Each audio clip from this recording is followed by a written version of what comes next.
Hello guys, welcome to Mother's Real Smile, today's interview. I am my host, Anastasia Fula. And today we are going to learn more about postpartum depression. We are going to learn how postpartum depression affects people, and it has been affecting many people in our community without them being aware of what they are suffering from. And today I have a guest with me whom is going to tell us more about postpartum depression, how she went through it, and what happened during that period of postpartum depression, and how she came to realize she's suffering from postpartum depression. Welcome, our guest. Maybe you can introduce yourself. Hello guys, my name is Catherine Bambo, or you can call me Kate. I'm a mom, I'm a wife, I'm a lady. Okay, Kate, maybe you said you are a mom. Maybe you can tell us, you are a mom of how many kids? Oh, I'm a mom of 3. Okay, I understand you went through postpartum depression when you gave birth to your first kid and you were a teenage mom. Maybe you can tell us, how did it happen? How was it? That's a very long story, but to cut some few of them short, being a teen mom is not easy. First, you're alone. When the dad just left, now you're alone, you're a mom, you're new to this, you don't know how to handle a child. This one is a fragile human being. You don't know how to even, basically in a world where you know nothing about. Stressful. Okay. Yeah, it is very, very stressful. And during that stressful moment, there's some things that you went through that you indicated I might be going through postpartum depression. Maybe you can tell us some of the things that you were going through so that our audience outside here may understand. I'm a teen mama. I'm going through this. This and this is happening to me. What can that teen mom do? But first of all, tell us what you exactly went through during that time of giving birth. Any stigma around it, anything, any effect that you went through that time when you were a teen mom. Okay, thank you for this opportunity. And just to name a few, first of all, this is a 17-year-old that is pregnant, doesn't know anything about antenatal clinics. You know, I went through my antenatal clinic when I was about 8 months, sorry. 8 months, because I didn't know anything about antenatal clinics or how to go about it. When I found out I was pregnant, in fact, I just saw the signs. Now my belly was bulging. I didn't know I was pregnant. Then a few friends decided, let me take a pregnancy test to confirm whether I'm pregnant or not. So when I confirmed I was pregnant, now it was 8 months. Now I went to a government hospital facility. And when I reached there, they examined me and they told me I was 8 months, almost due. Yeah, they were so harsh. Because now they're telling me you're young, how can you not know you're pregnant? Yes, now you know, we'll have to take you through that, go to the lab. You don't know anything about laboratories, you don't know anything about where people take HIV tests. Now these things have been done to me. I am unaware of any of that because nobody is telling me this is being done to you because you need this or that. It is like walking in a place and you're just being directed, go the other side, go the other side, go the other side. You know, you don't know anything to do with the place. Now came delivery. I didn't know I was even contracting in the first place. I just had a weird cramping. Okay. Yeah, and then I went to the hospital. When I went to the hospital, they found out I was around 6 centimeters dilated. Okay. And now it's time to push the baby. Without knowing anything about the baby in the first place. Because you are a teen mom, huh? Because I'm young, I know nothing about children. Now came delivery. After delivering, they were harsh doctors. These government facilities, they are really harsh. It's okay. The first on teen moms. Because people tell you, oh, you misbehaved, oh, you know what's on. So I delivered, went back home. First time being a mom. they cry all the baby. Yeah, it's irritating. It's really irritating. Yeah. First I had stitches, so I can't sit properly. Okay. Now I have a baby that is crying. Yeah. Sleepless nights. Yeah. Nothing, nobody to tell you about anything about this child. I have nobody, I didn't have an emotional support, neither a physical support. Yeah. I am there on You my are own. on. I was there on my own. I fought all this. Sometimes I would leave the child to just cry. Now is when I knew this was depression. Yeah, it's getting worse. At some point I didn't like that child.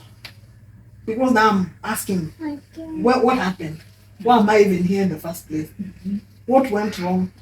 Now I didn't know. Since I didn't know, I would leave the child to cry. I didn't take care of myself. I was just there. Now until maybe the baby, when I went to the hospital, and now we were being told about depression at some point in life. Okay. You know, after giving birth. And so Okay. on. Yeah. Yeah, that was like, what was the biggest challenge that you went through during that time? The biggest challenge will be an emotional support. Wow. I would definitely grab to anything that will be assuring me everything is gonna be okay. Okay. And during that time, did you feel comfortable according to the symptoms that you had? You feel like throwing this baby.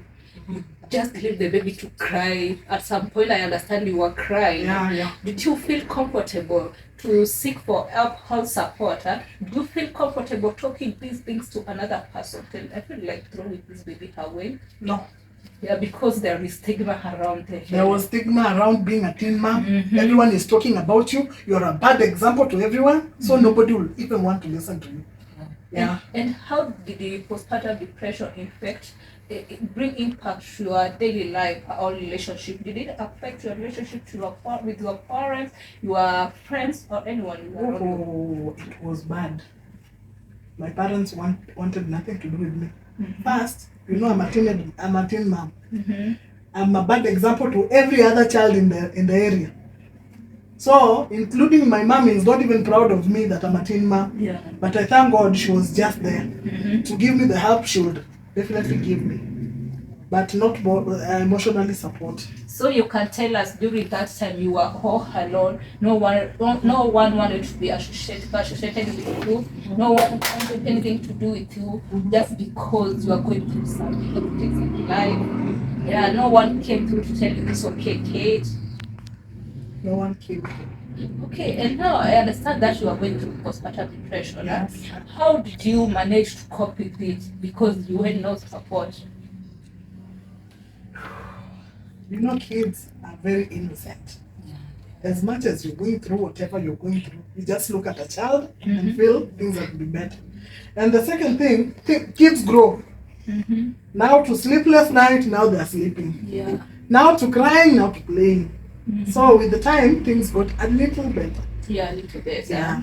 Now I understand this is your first kid, that you are going through all that, and you told us you have 3 kids. Yeah. So that means you have a big story to tell us. Yeah. Now tell us, how did the postpartum depression affect your motherhood? How contributed positive or negative impact in motherhood? I would say negatively or positively, at the end of the day, what will bring solace to me was now that I'm a mom. There's nothing I'm going to change about it. And if I would talk to somebody else about this to make them feel better, because I understand people are going through this also. Now I'm bringing hope to people. This too shall pass. Yeah. So you had to comfort yourself. I want to comfort myself. Oh, that's great for you, Thank Kate. you. And you are a strong woman. What Can you advise other young ladies who are affected by postpartum depression, who are giving birth when they are young? They don't know what to do. They don't know any help they can get help. What can you advise them?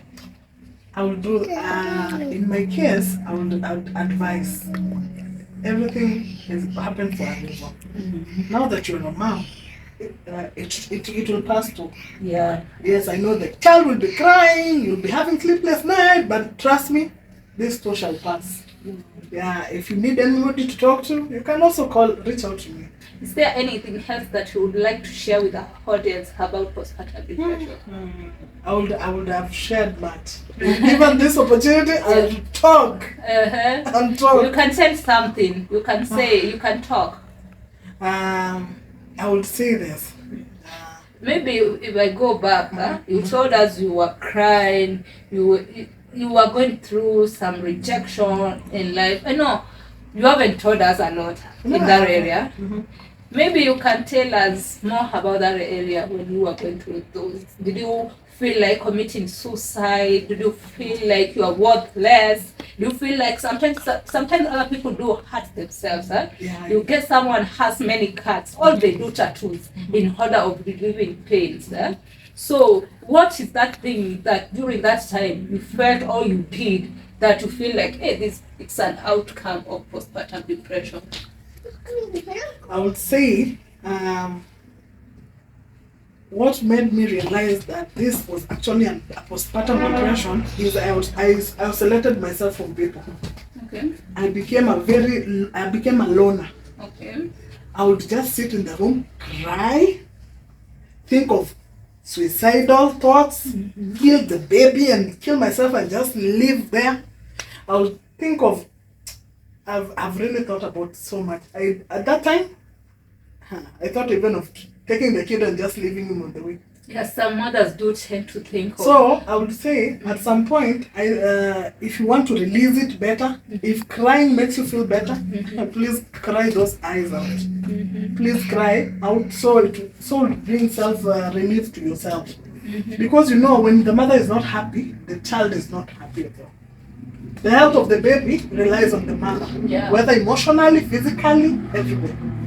So when you're not okay, just know the baby will sense the mom is not okay, and he too will not be okay. And on that point, how did your child get affected by postpartum depression? What was things with your kid? Now I had a crying baby. My child would cry from morning to evening. I would even ask myself, why is this child crying?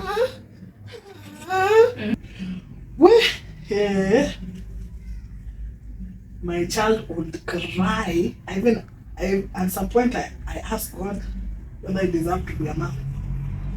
Because why would I even be giving birth to somebody that cries from morning to evening?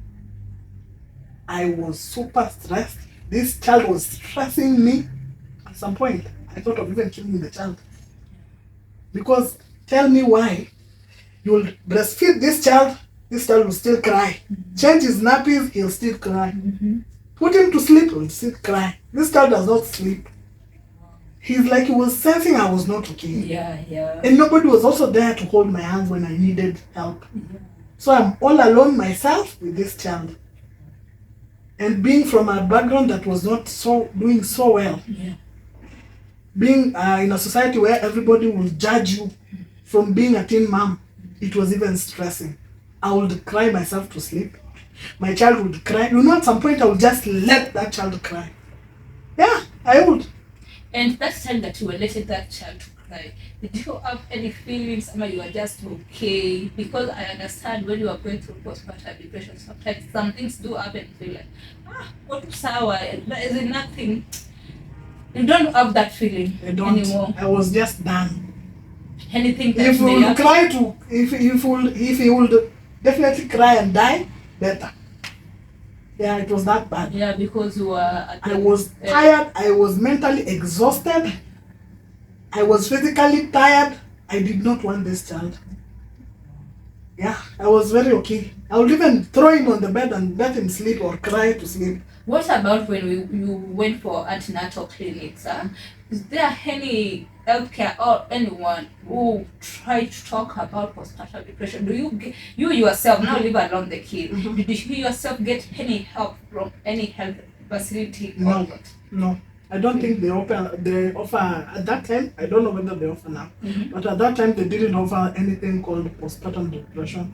Okay. So you are on your own when it comes to this. First, remember, I just went to the antenatal when I was late. So all the nurses are shouting at me. All the nurses were shouting at me, throwing things, they're just everywhere. Okay. One. Kate, I can see you're going through during your postpartum depression period. No one who came through to maybe tell you you're going through postpartum depression. No one offered any counseling or any medication because of what you are going through. And through what you have told us, I can say there is a very big gap on the area of advocating for postpartum or creating awareness. Many moms are going through postpartum depression and are not aware. Many moms are going through a lot and they're not aware.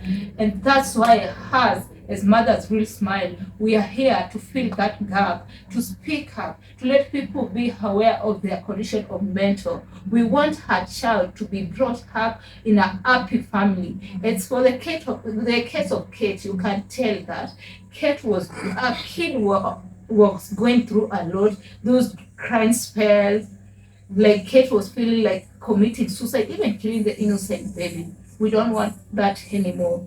That's why us as Mothers Will Smile, we are here to create awareness. We are here to help you, mom, who you are going through anything, any difficulties to do with postpartum depression. We are ready to help you. We are ready to respond in case of anything. Just feel free to inbox us or talk to us through our social media handles, which is Mothers Will Smile everywhere. Facebook, Mothers Will Smile. Instagram, Mothers Will Smile. YouTube, please don't forget to subscribe because we shall be having more of Kate stories, because this is just one story of Kate. Remember, Kate told us she has 3 kids, and each and every kid she has gone through different difficulties. In fact, Kate has gone through 3 steps of postpartum depression. She has a lot to tell us. She has a lot to educate us.